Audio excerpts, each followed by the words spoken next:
The Handmaid's Tale by Margaret Atwood. Part 6. Household. Chapter 14. When the bell has finished, I descend the stairs, a brief waif in the eye of glass that hangs on the downstairs wall. The clock ticks with its pendulum, keeping time. My feet in their neat red shoes count the way down. The sitting room door is wide open. I go in. So far, no one else is here. I don't sit, but take my place, kneeling, near the chair with the footstool, where Serena Joy will shortly enthrone herself, leaning on her cane while she lowers herself down. Possibly, she'll put a hand on my shoulder to steady herself, as if I'm a piece of furniture. She's done it before. The sitting room would once have been called a drawing room, perhaps, then a living room. Or maybe it's a parlor, the kind with a spider and flies. But now it's officially a sitting room, because that's what is done in it by some. For others, there's standing room only. The posture of the body is important here and now. Minor discomforts are instructive. The sitting room is subdued, symmetrical. It's one of the shapes money takes when it freezes. Money has trickled through this room for years and years, as if through an underground cavern, crusting and hardening like stalactites into these forms. Mutely, the varied surfaces present themselves, the dusk rose velvet of the drawn drapes, the gloss of the matching chairs, 18th century, the cow's tongue hush of the tufted Chinese rug on the floor, with its peach-pink peonies, the suave leather of the commander's chair, the glint of brass on the box beside it. The rug is authentic. Some things in this room are authentic, some are not. For instance, 2 paintings, both of women, one on either side of the fireplace. Both wear dark dresses, like the ones in the old church, though of a later date. The paintings are possibly authentic. I suspect that when Serena Joy acquired them, after it became obvious to her that she'd have to redirect her energies into something convincingly domestic, she had the intention of passing them off as ancestors. Or maybe they were in the house when the commander bought it. There's no way of knowing such things. In any case, there they hang, their backs and mouths stiff, their breasts constricted, their faces pinched, their caps starched, their skin grayish-white, guarding the room with their narrowed eyes. Between them, over the mantel, there's an oval mirror, flanked by 2 pairs of silver candlesticks, with a white china cupid centered between them, its arm around the neck of a lamb. The tastes of Serena Joy are a strange blend: hard lust for quality, soft sentimental cravings, a dried flower arrangement on either end of the mantelpiece, and a vase of real daffodils on the polished marquetry end table beside the sofa. The room smells of lemon oil, heavy cloth, fading daffodils, the leftover smells of cooking that have made their way from the kitchen or the dining room, and of Serena Joy's perfume, Lily of the Valley. Perfume is a luxury. She must have some private source. I breathe it in, thinking I should appreciate it. It's the scent of prepubescent girls, of the gifts young children used to give their mothers for Mother's Day. The smell of white cotton socks and white cotton petticoats, of dusting powder, of the innocence of female flesh not yet given over to hairiness and blood. It makes me feel slightly ill, as if I'm in a closed car on a hot, muggy day with an older woman wearing too much face powder. This is what the sitting room is like, despite its elegance. I would like to steal something from this room. I would like to take some small thing, the scrolled ashtray, the little silver pillbox from the mantel perhaps, or a dried flower, hide it in the folds of my dress or in my zippered sleeve, keep it there until this evening is over, secret it into my room, under the bed, or in a shoe, or in a slit in the hard petite point faith cushion. Every once in a while, I would take it out and look at it. It would make me feel that I have power. But such a feeling would be an illusion, and too risky. My hands stay where they are, folded in my lap. Thighs together, heels tucked underneath me, pressing up against my body, head lowered. In my mouth, there's the taste of toothpaste, fake mint and plaster. I wait for the household to assemble. Household. That is what we are. The commander is the head of the household. The house is what he holds. To have and to hold, to death do us part. The hold of a ship, hollow. Cora comes in first, then Rita, wiping her hands on her apron. They too have been summoned by the bell. They resent it. They have other things to do. The dishes, for instance. But they need to be here. They all need to be here. The ceremony demands it. We are all obliged to sit through this one way or another. Rita scowls at me before slipping in to stand behind me. It's my fault, this waste of her time. Not mine, but my body's, if there is a difference. Even the commander is subject to its whims. Nick walks in, nods to all three of us, looks around the room. He too takes his place behind me, standing. He's so close that the tip of his boot is touching my foot. Is this on purpose? Whether it is or not, we are touching two shapes of leather. I feel my shoe soften. Blood flows into it. It grows warm. It becomes a skin. I move my foot slightly away. Wish he'd hurry up, says Cora. Hurry up and wait, says Nick. He laughs, moves his foot so it's touching mine again. No one can see beneath the folds of my outspread skirt. I shift. It's too warm in here.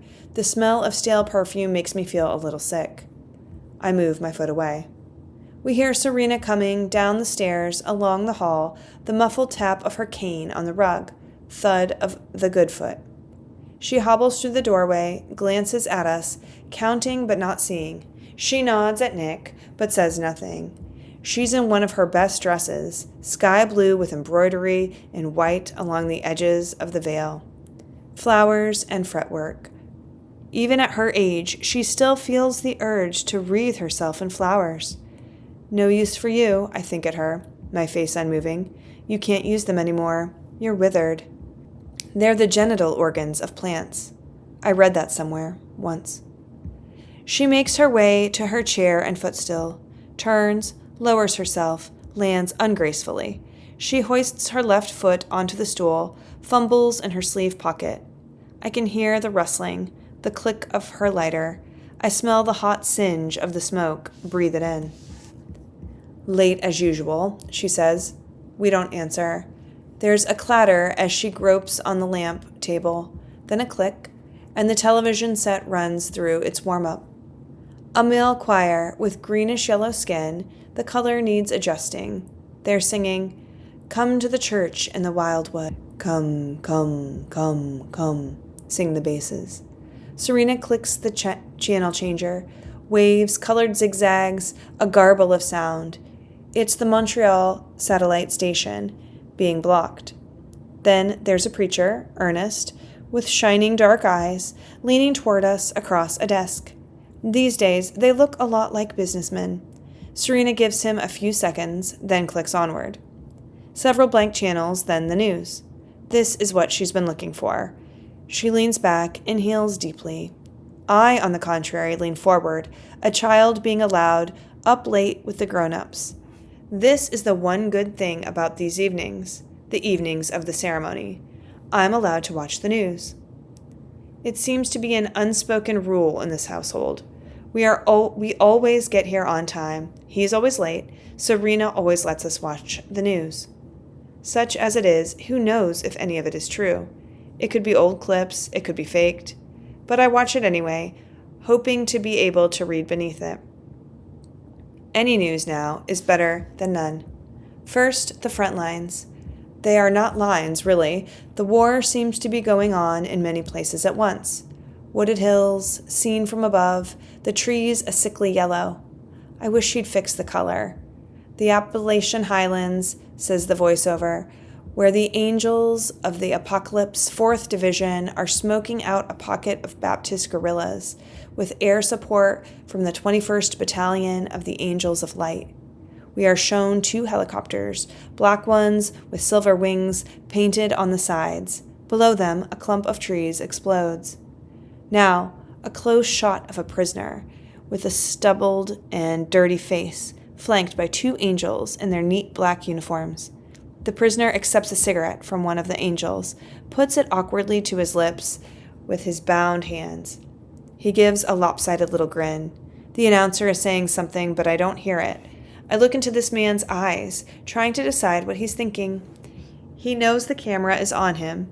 Is the grin a show of defiance, or is it submission? Is he embarrassed at having been caught? They only show us victories, never defeats. Who wants bad news? Possibly he's an actor. The anchorman comes on now. His manner is kindly, fatherly. He gazes out at us from the screen, looking with his tan and his white hair and his candid eyes, wise wrinkles around them, like everybody's ideal grandfather. What he's telling us, his level smile implies, is for our own good. Everything will be all right soon, I promise. There will be peace. You must trust. You must go to sleep like good children. He tells us what we long to believe. He's very convincing. I struggle against him. He's like an old movie star, I tell myself, with false teeth and a face job. At the same time, I sway towards him, like one hypnotized. If only it were true, if only I could believe.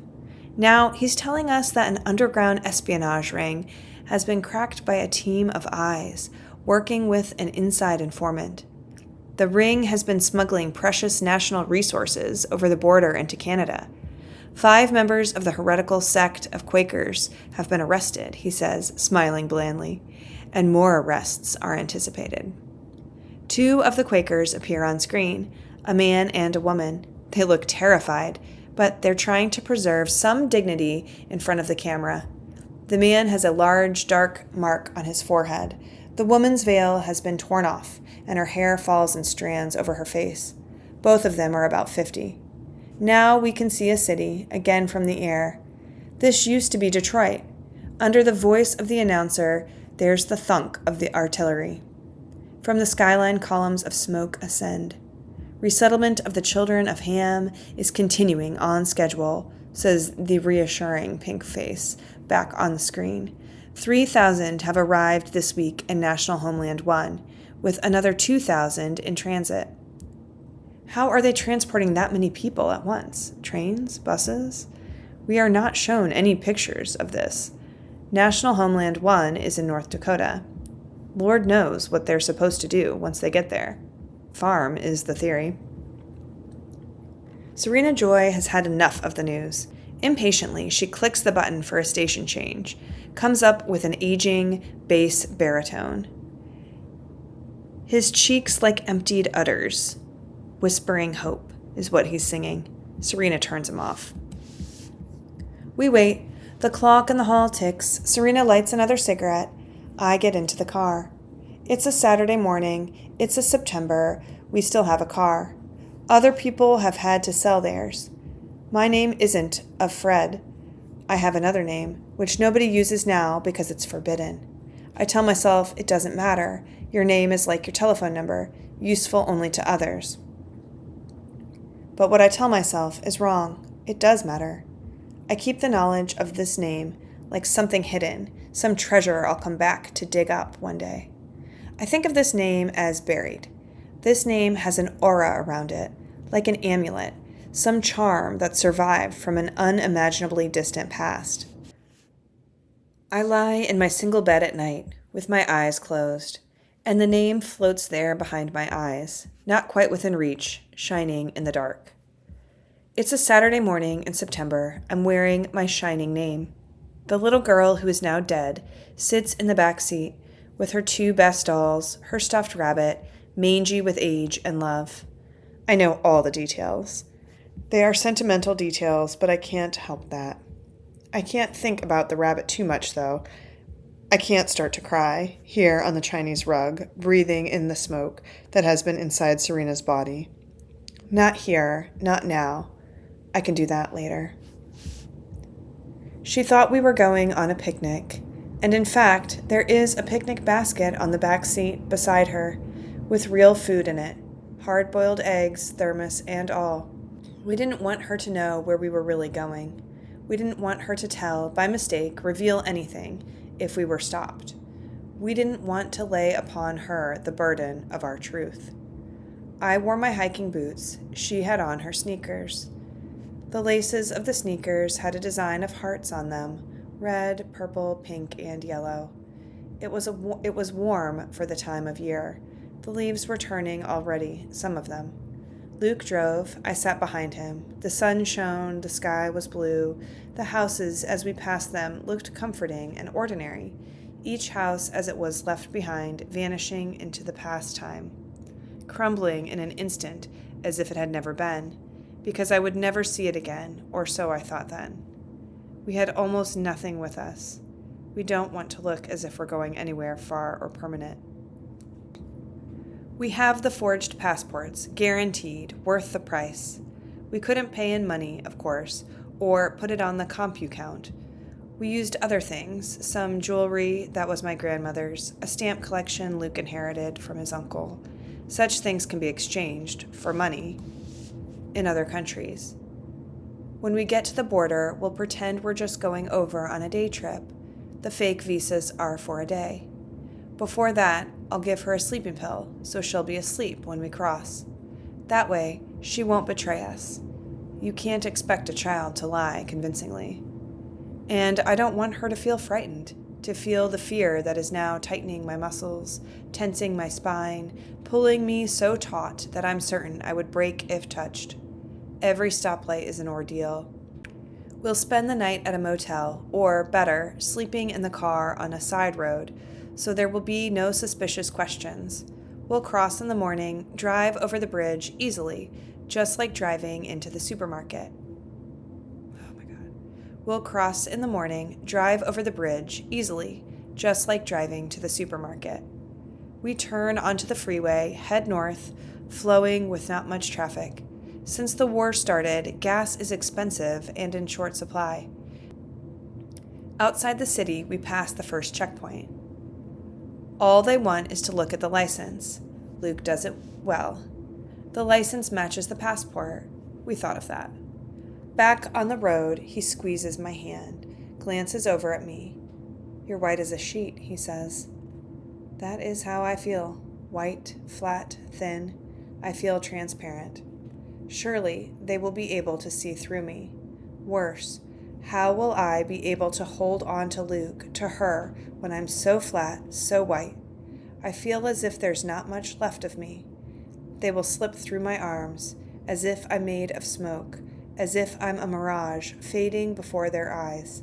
Don't think that way, Moira would say. Think that way and you'll make it happen. Cheer up, says Luke. He's driving a little too fast now. The adrenaline's gone to his head. Now he's singing. Oh, what a beautiful morning, he sings. Even his singing worries me. We've been warned not to look too happy. Chapter 15. The commander knocks at the door. The knock is prescribed. The sitting room is supposed to be Serena Joy's territory. He's supposed to ask permission to enter it. She likes to keep him waiting. It's a little thing, but in this household, little things mean a lot. Tonight, however, she doesn't even get that, because before Serena Joy can speak, he steps forward into the room anyway. Maybe he's just forgotten the protocol, but maybe it's deliberate. Who knows what she said to him over the silver-encrusted dinner table, or didn't say. The commander has on his black uniform, in which he looks like a museum guard, a semi-retired man, genial but wary, killing time. But only at first glance. After that, he looks like a Midwestern bank president, with his straight, neatly brushed silver hair, his sober posture, his shoulders a little stooped. And after that, there is his mustache, silver also, and after that his chin, which really you can't miss. When you get down as far as the chin, he looks like a vodka ad in a glossy magazine of times gone by. His manner is mild, his hands large, with thick fingers and acquisitive thumbs. His blue eyes uncommunicative, falsely innocuous. He looks us over, as if taking inventory. One kneeling woman in red, one seated woman in blue, two in green, standing, a solitary man, thin-faced, in the background. He manages to appear puzzled, as if he can't quite remember how we all got in here. As if we are something he inherited, like a Victorian pump organ, and he hasn't figured out what to do with us. What we are worth. He nods in the general direction of Serena Joy, who does not make a sound. He crosses to the larger leather chair reserved for him, takes the key out of his pocket, fumbles with the ornate brass-bound leather-covered box that stands on the table beside the chair. He inserts the key, opens the box, lifts out the Bible, an ordinary copy, with a black cover and gold-edged pages. The Bible is kept locked up, the way people once kept tea locked up, so the servants wouldn't steal it. It's an incendiary device. Who knows what we'd make of it, if we ever got our hands on it. We can be read to from it, by him, but we cannot read. Our heads turn towards him. We are expectant. Here comes our bedtime story. The commander sits down and crosses his legs, watched by us. The bookmarks are in place. He opens the book. He clears his throat a little, as if embarrassed. "Could I have a drink of water?" he says to the air. "Please," he adds. Behind me, one of them, Cora or Rita, leaves her space in the tableau and pads off to the kitchen. The commander sits, looking down. The commander sighs, takes out a pair of reading glasses from his inside jacket pocket, gold rims, slips them on. Now he looks like a shoemaker in an old fairy tale book. Is there no end to his disguises of benevolence? We watch him, every inch, every flicker. To be a man, watched by women. It must be entirely strange, to have them watching him all the time, to have them wondering, what's he going to do next? To have them flinch when he moves, even if it's a harmless enough move, to reach for an ashtray perhaps, to have them sizing him up, to have them thinking, he can't do it, he won't do, he'll have to do. This last as if he were a garment, out of style or shoddy, which must nevertheless be put on because there's nothing else available. To have them put him on, trying him out, while he himself puts them on, like a sock over a foot, onto the stub of himself, his extra, sensitive thumb, his tentacle, his delicate, stalked slug's eye, which extrudes, expands, winces, and shrivels back into himself when touched wrongly, grows big again, bulging a little at the tip, traveling forward as if along a leaf, into them, avid for vision. To achieve vision in this way, this journey, into a darkness that is composed of women, a woman, who can see in darkness while he himself strains blindly forward. She watches him from within. We're all watching him. It's the only thing we can really do. And it is not for nothing. If he were to falter, fail, or die, what would become of us? No wonder he's like a boot, hard on the outside, giving shape to a pulp of tenderfoot. That's just a wish.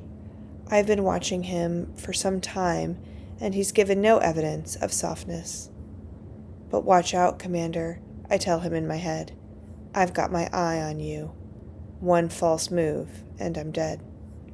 Still, it must be hell to be a man like that. It must be just fine. It must be hell. It must be very silent. The water appears. The commander drinks it. "Thank you," he says. Cora rustles back into place. The commander pauses, looking down, scanning the page. He takes his time, as if unconscious of us. He's like a man toying with a steak behind a restaurant window, pretending not to see the eyes watching him from hungry darkness not 3 feet from his elbow. We lean towards him a little, iron filings to his magnet. He has something we don't have. He has the word. How we squandered it once. The commander, as if reluctantly, begins to read. He isn't very good at it. Maybe he's merely bored. It's the usual story, the usual stories. God to Adam, God to Noah. Be fruitful and multiply, and replenish the earth. Then comes the moldy old Rachel and Leah stuff we had drummed into us at the center. Give me children, or else I die. Am I in God's stead, who hath withheld from thee the fruit of the womb? Behold my maid Bilhah, she shall bear upon my knees, that I may also have children by her.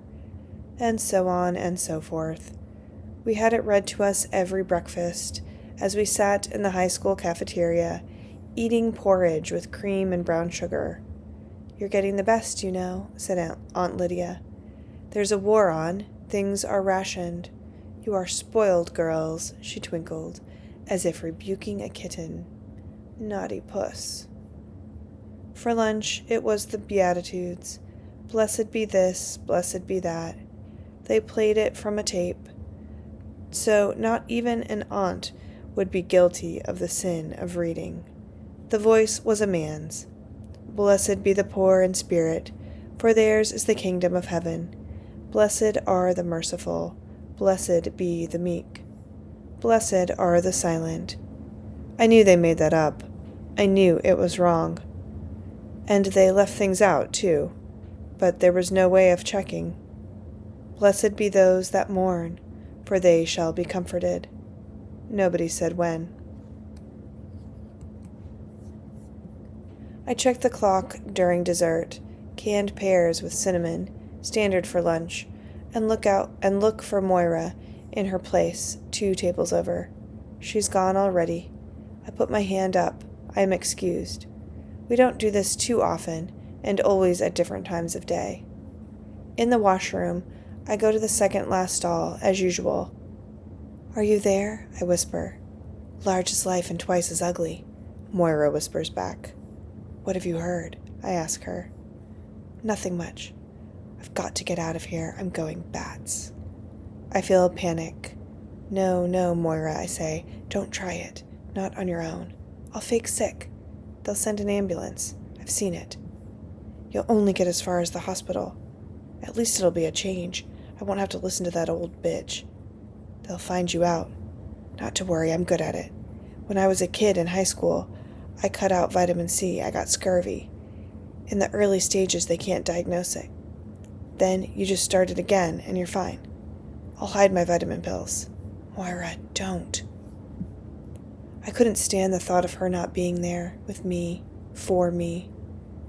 They send 2 guys with you in the ambulance. Think about it. They must be starved for it. Shit, they aren't even allowed to put their hands in their pockets. The possibilities are... You in there, time's up, said the voice of Aunt Elizabeth in the doorway. I stood up, flushed the toilet. 2 of Moira's fingers appeared through the hole in the wall. It was only large enough for 2 fingers. I touched my own fingers to them. Quickly, held on, let go. And Leah said, God hath given me my hire, because I have given my maiden to my husband, says the commander. He lets the book fall closed. It makes an exhausted sound, like a padded door shutting by itself at a distance. A puff of air. The sound suggests the softness of the thin, oniony pages, how they would feel under the fingers. Soft and dry, like papier poudre, pink and powdery from the time before. You'd get it in booklets for taking the shine off your nose, in those stores that sold candles and soap in the shapes of things, seashells, mushrooms. like cigarette paper, like petals. The commander sits with his eyes closed for a moment, as if tired. He works long hours. He has a lot of responsibilities. Serena has begun to cry. I can hear her behind my back. It isn't the first time. She always does this, the night of the ceremony. She's trying not to make a noise. She's trying to preserve her dignity in front of us. The upholstery and the rugs muffle her, but we can hear her clearly despite that. The tension between her lack of control and her attempt to suppress it is horrible. It's like a fart in church. I feel, as always, the urge to laugh, but not because I think it's funny. The smell of her crying spreads over us, and we pretend to ignore it. The commander opens his eyes, notices, frowns, ceases to notice. Now we will have a moment of silent prayer, says the commander. We will ask for a blessing and for success in all our ventures. I bow my head and close my eyes. I listen to the held breath, the almost inaudible gasps, the shaking going on behind my back. How she must hate me, I think. I pray silently. Nolite te bastardes, carbor undorum. I don't know what it means, but it sounds right, and it will have to do, because I don't know what else I can say to God. Not right now, not as they used to say at this juncture. The scratched writings on my cupboard wall floats before me, left by an unknown woman with the face of Moira. I saw her go out to the ambulance on a stretcher carried by 2 angels. What is it? I mouthed to the woman beside me. Safe enough, a question like that. To all but a fanatic. A fever, she formed with her lips. Appendicitis, they say. I was having dinner that evening, hamburger balls and hash browns. My table was near the window. I could see out, as far as the front gates. I saw the ambulance come back. No siren this time. One of the angels jumped out, talked with a guard. The guard went into the building. The ambulance stayed parked. The angel stood with his back towards us, as they had been taught to do. 2 of the aunts came out of the building with the guard. They went around to the back. They hauled Moira out, dragged her in through the gate, and up the front steps, holding her under the armpits, 1 on each side. She was having trouble walking. I stopped eating. I couldn't eat. By this time, all of us on my side of the table were staring out the window. The window was greenish, with that chicken wire mesh they used to put inside glass. Aunt Lydia said, "Eat your dinner." She went over and pulled down the blind. They took her into the room that used to be the science lab. It was a room where none of us ever went willingly. Afterwards, she could not walk for a week. Her feet would not fit in her shoes. They were too swollen. It was the feet they'd do for a first offense. They used steel cables, frayed at the ends. After that, the hands. They didn't care what they did to your feet or your hands, even if it was permanent. Remember, said Aunt Lydia, for our purposes, your feet and your hands are not essential. Moira lay on her bed, an example. She shouldn't have tried it, not with the angels, Alma said, from the next bed over. We had to carry her to classes. We stole extra paper packets of sugar for her from the cafeteria at mealtimes, smuggled them to her at night, handing them from bed to bed. Probably she didn't need the sugar, but it was the only thing we could find to steal, to give. I am still praying, but what I am seeing is Moira's feet, the way they looked after they'd brought her back. Her feet did not look like feet at all. They looked like drowned feet, swollen and boneless, except for the color. They looked like lungs. Oh God, I pray. Nolite te bastardes, carborundum dorum. Is this what you had in mind? The commander clears his throat. This is what he does to let us know that in his opinion, it's time we stopped praying. For the eyes of the Lord run to and fro throughout the whole earth, to know himself strong in the behalf of them, whose heart is perfect towards him, he says. It's the sign-off. He stands up. We are dismissed. Chapter 16. The ceremony goes as usual. I lie on my back, fully clothed except for the healthy white cotton underdrawers. What I could see, if I were to open my eyes, would be the large white canopy of Serena Joy's outsized colonial-style four-poster bed, suspended like a sagging cloud above us, a cloud sprigged with tiny drops of silver rain, which, if you looked at them closely, would turn out to be four-petaled flowers. I would not see the carpet, which is white, or the sprigged curtains and skirted dressing table, with its silver-backed brush and mirror set, only the canopy, which manages to suggest at one and the same time, by the gauziness of its fabric and its heavy downward curve, both ethereality and matter. Or the sail of a ship, big-bellied sails, they used to say in poems, bellying, propelled forward by a swollen belly. A mist of lily-of-the-valley surrounds us, chilly, crisp almost. It's not warm in this room. Above me, towards the head of the bed, Serena Joy is arranged, outspread. Her legs are apart. I lie between them, my head on her stomach, her pubic bone under the base of my skull, her thighs on either side of me. She, too, is fully clothed. My arms are raised. She holds my hands, each of mine in each of hers. This is supposed to signify that we are one flesh, one being. What it really means is that she is in control of the process and thus of the product, if any. The rings of her left hand cut into my fingers. It may or may not be revenge. My red skirt is hitched up to my waist, though no higher. Below it, the commander is fucking. What he is fucking is the lower part of my body. I do not say making love, because this is not what he's doing. Copulating, too, would be inaccurate, because it would imply two people, and only one is involved. Nor does rape cover it. Nothing is going on here that I haven't signed up for.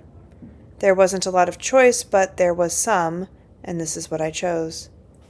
Therefore, I lie still and picture the unseen canopy over my head. I remember Queen Victoria's advice to her daughter, "Close your eyes and think of England." But this is not England. I wish she would hurry up. Maybe I'm crazy and this is some kind of therapy. I wish it were true. Then I could get better and this would go away.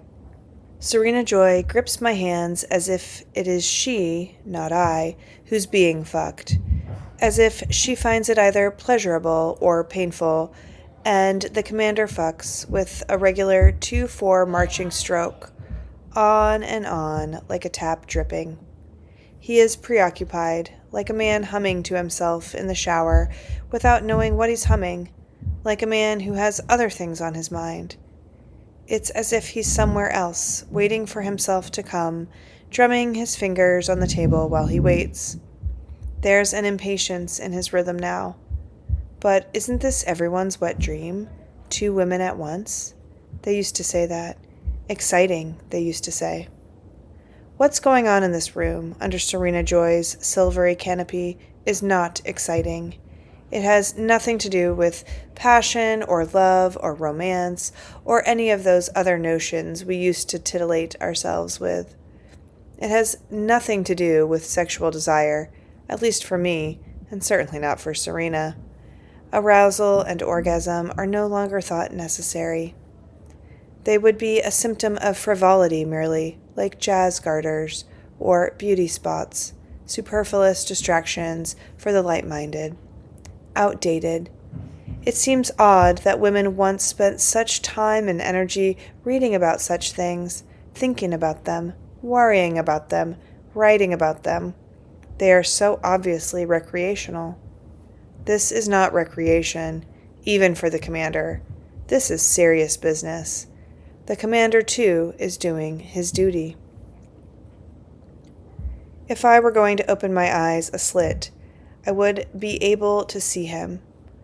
His not unpleasant face hanging over my torso, with a few strands of his silver hair falling perhaps over his forehead, intent on his inner journey, that place he is hurrying towards, which recedes as if in a dream at the same speed with which he approaches it. I would see his open eyes.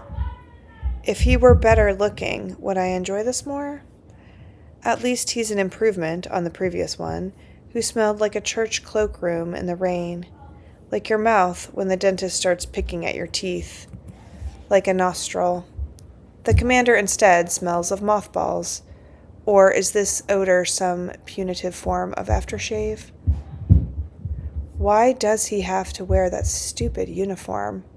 But would I like his white, tufted, raw body any better? Kissing is forbidden between us. This makes it bearable. One detaches oneself. One describes. He comes at last, with a stifled groan as of relief. Serena Joy, who has been holding her breath, expels it. The commander, who has been propping himself on his elbows, away from our combined bodies, doesn't permit himself to sink down into us. He rests a moment, withdraws, recedes, rezippers. He nods, then turns and leaves the room, closing the door with exaggerated care behind him, as if both of us are his ailing mother. There's something hilarious about this, but I don't dare laugh. Serena Joy lets go of my hands. "You can get up now," she says. "Get up and get out." She's supposed to have me rest for 10 minutes, with my feet on a pillow to improve the chances. This is meant to be a time of silent meditation for her, but she's not in the mood for that. There is loathing in her voice, as if the touch of my flesh sickens and contaminates her. I untangle myself from her body, stand up. The juice of the commander runs down my legs. Before I turn away, I see her straighten her blue skirt, clench her legs together. She continues lying on the bed, gazing up at the canopy above her, stiff and straight as an effigy. Which of us is it worse for, her or me? Chapter 16. The ceremony goes as usual. I lie on my back, fully clothed except for the healthy white cotton underdrawers.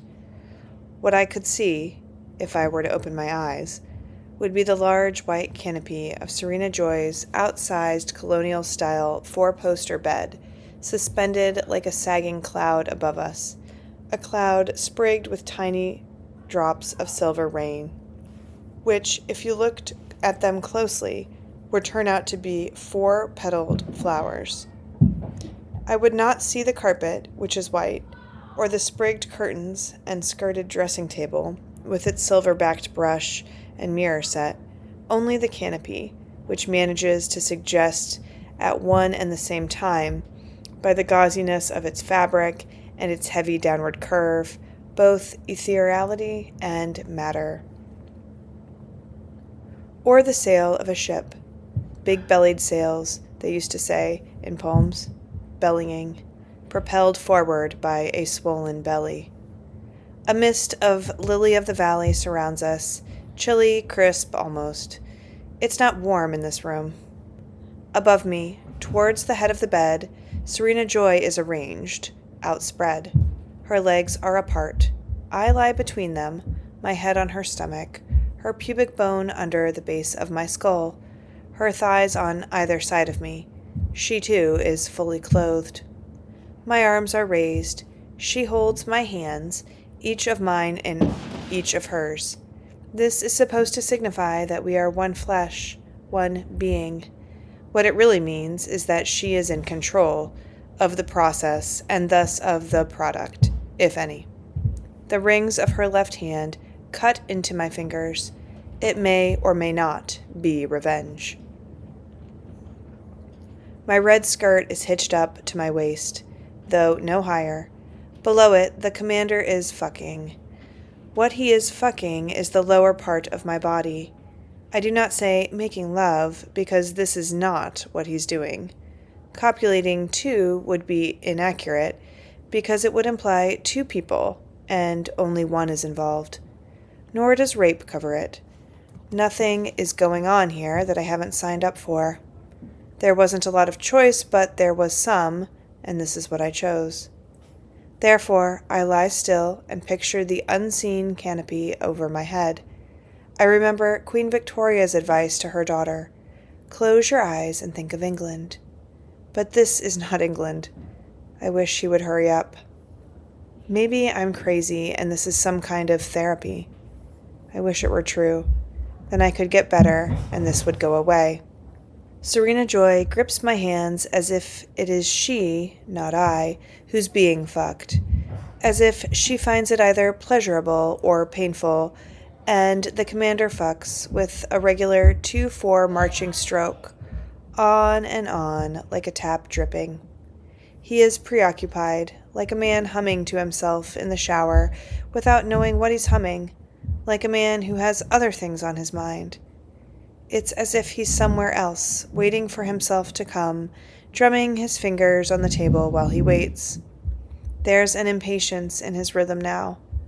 But isn't this everyone's wet dream? 2 women at once? They used to say that. Exciting, they used to say. What's going on in this room, under Serena Joy's silvery canopy, is not exciting. It has nothing to do with passion or love or romance or any of those other notions we used to titillate ourselves with. It has nothing to do with sexual desire, at least for me, and certainly not for Serena. Arousal and orgasm are no longer thought necessary.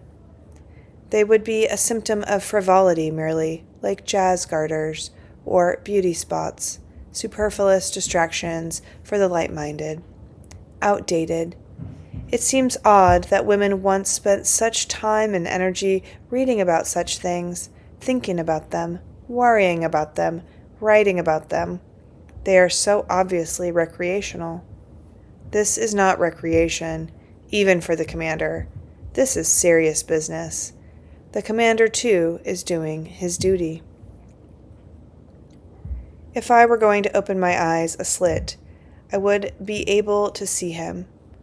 His not unpleasant face hanging over my torso, with a few strands of his silver hair falling perhaps over his forehead, intent on his inner journey, that place he is hurrying towards, which recedes as if in a dream at the same speed with which he approaches it. I would see his open eyes. If he were better looking, would I enjoy this more? At least he's an improvement on the previous one, who smelled like a church cloakroom in the rain, like your mouth when the dentist starts picking at your teeth, like a nostril. The commander instead smells of mothballs. Or is this odor some punitive form of aftershave? Why does he have to wear that stupid uniform? But would I like his white, tufted, raw body any better? Kissing is forbidden between us. This makes it bearable. One detaches oneself. One describes. He comes at last, with a stifled groan as of relief. Serena Joy, who has been holding her breath, expels it.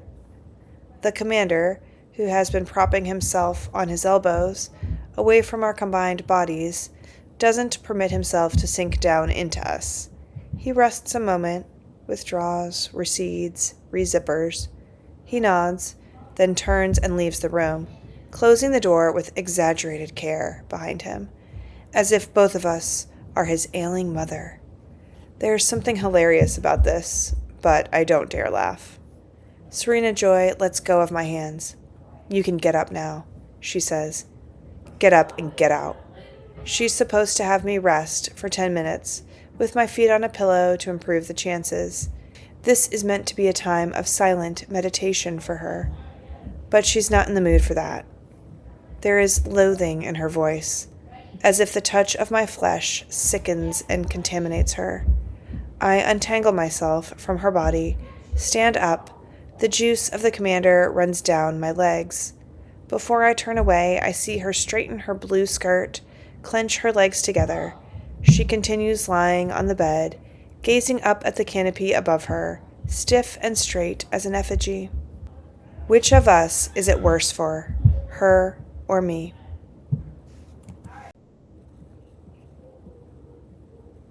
Chapter 17. This is what I do when I'm back in my room.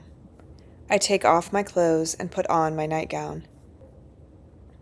I look for the pat of butter in the toe of my right shoe, where I hid it after dinner. The cupboard was too warm. The butter is semi-liquid. Much of it has sunk into the paper napkin I wrapped it in. Now I'll have butter in my shoe. Not the first time, because whenever there is butter or even margarine, I save some in this way. I can get most of the butter off the shoe lining with a washcloth or some toilet paper from the bathroom tomorrow. I rub the butter over my face and work it into the skin of my hands. There's no longer any hand lotion or face cream, not for us. Such things are considered vanities. We are containers. It's only the insides of our bodies that are important. The outside can become hard and wrinkled for all they care, like the shell of a nut. This was a decree of the wives, the absence of hand lotion. They don't want us to look attractive. For them, things are bad enough as it is. The butter is a trick I learned at the Rachel and Leah Center. The Red Center, we called it, because there was so much red. My predecessor in this room, my friend with the freckles and the good laugh, must have done this too, this buttering. We all do it. As long as we do this, butter our skin to keep it soft, we can believe that we will someday get out, that we will be touched again in love or desire. We have ceremonies of our own, private ones. The butter is greasy, and it will go rancid, and I will smell like an old cheese. But at least it's organic, as they used to say. To such devices we have descended. Buttered, I lie on my single bed, flat like a piece of toast. I can't sleep. In the semi-dark, I stare up at the blind plaster, eye in the middle of the ceiling, which stares back down at me even though it can't see. There's no breeze. My white curtains are like gauze bandages, hanging limp, glimmering in the aura cast by the searchlight that illuminates this house at night. Or is there a moon? I fold back the sheet, get carefully up, on silent bare feet in my nightgown, go to the window like a child. I want to see. The moon on the breast of the new fallen snow. The sky is clear but hard to make out because of the searchlight. But yes, in the obscured sky a moon does float, newly, a wishing moon, a sliver of ancient rock, a goddess, a wink. The moon is a stone and the sky is full of deadly hardware. But oh God, how beautiful anyway. I want Luke here so badly. I want to be held and told my name. I want to be valued in ways that I am not. I want to be more than valuable. I repeat my former name, remind myself of what I once could do, how others saw me. I want to steal something. In the hall, the night light's on, the long space glows, gently pink. I walk, one foot set carefully down, then the other, without creaking, along the runner, as if on a forest floor, sneaking, my heart quick, through the night house. I am out of place. This is entirely illegal. Down past the fisheye on the wall, I can see my white shape of tented body, hair down my back like a mane, my eyes gleaming. I like this. I am doing something on my own. The active. Is it a tense? Tensed. What I would like to steal is a knife from the kitchen, but I'm not ready for that. I reach the sitting room, doors ajar, slip in, leave the door a little open. A squeak of wood, but who's near enough to hear? I stand in the room, letting the pupils of my eyes dilate, like a cat's or owl's, Old perfume, cloth dust fill my nostrils. There's a slight mist of light coming through the cracks around the closed drapes from the searchlight outside, where two men doubtless patrol. I've seen them from above, from behind my curtains, dark shapes, cutouts. Now I can see outlines, gleams from the mirror, the bases of the lamps, the vases, the sofa looming like a cloud at dusk. What should I take? Something that will not be missed. In the wood at midnight, a magic flower, a withered daffodil, not one from the dried arrangement. The daffodils will soon be thrown out. They're beginning to smell, along with Serena's stale fumes, the stench of her knitting. I grope, find an end table, feel. There's a clink. I must have knocked something. I find the daffodils, crisp at the edges where they've dried, limp towards the stems. Use my fingers to pinch. I will press this somewhere under the mattress. Leave it there for the next woman, the one who comes after me, to find. But there's someone in the room, behind me. I hear the step, quiet as mine, the creaking of the same floorboard. The door closes behind me with a little click, cutting the light. I freeze. White was a mistake. I'm snow in moonlight, even in the dark. Then a whisper, "Don't scream, it's all right." As if I'd scream, as if it's all right. I turn, a shape that's all dull glint of cheekbone, devoid of color. He steps towards me. Nick. What are you doing in here? I don't answer. He too is illegal here with me. He can't give me away, nor I him, for the moment we're mirrors. He puts his hand on my arm, pulls me against him, his mouth on mine. What else comes from such denial? Without a word, both of us shaking, how I'd like to, in Serena's parlor, with the dried flowers on the Chinese carpet, his thin body, a man entirely unknown. It would be like shouting. It would be like shooting someone. My hand goes down. How about that? I could unbutton and then... But it's too dangerous. He knows it. We push each other away, not far. Too much trust, too much risk, too much already. I was coming to find you, he says, breathes almost in my ear. I want to reach up, taste his skin. He makes me hungry. His fingers move, feeling my arm under the nightgown sleeve, as if his hand won't listen to reason. It's so good to be touched by someone, to be felt so greedily, to feel so greedy. Luke, you'd know, you'd understand. It's you here, in another body. Bullshit. Why? I say. It is so bad for him that he'd take the risk of coming to my room at night. I think of the hanged men hooked on the wall. I can hardly stand up. I have to get away, back to the stairs, before I dissolve entirely. His hands on my shoulder now, held still, heavy, pressing down on me like warm lead. Is this what I would die for? I'm a coward. I hate the thought of pain. He told me to, Nick says. He wants to see you, in his office. What do you mean? I say. The commander, it must be. See me? What does he mean by see? Hasn't he had enough of me? Tomorrow, he says, just audible. In the dark parlor, we move away from each other, slowly, as if pulled toward each other by a force, current, pulled apart also by hands equally strong. I find the door, turn the knob, fingers on cool porcelain, open. It's all I can do.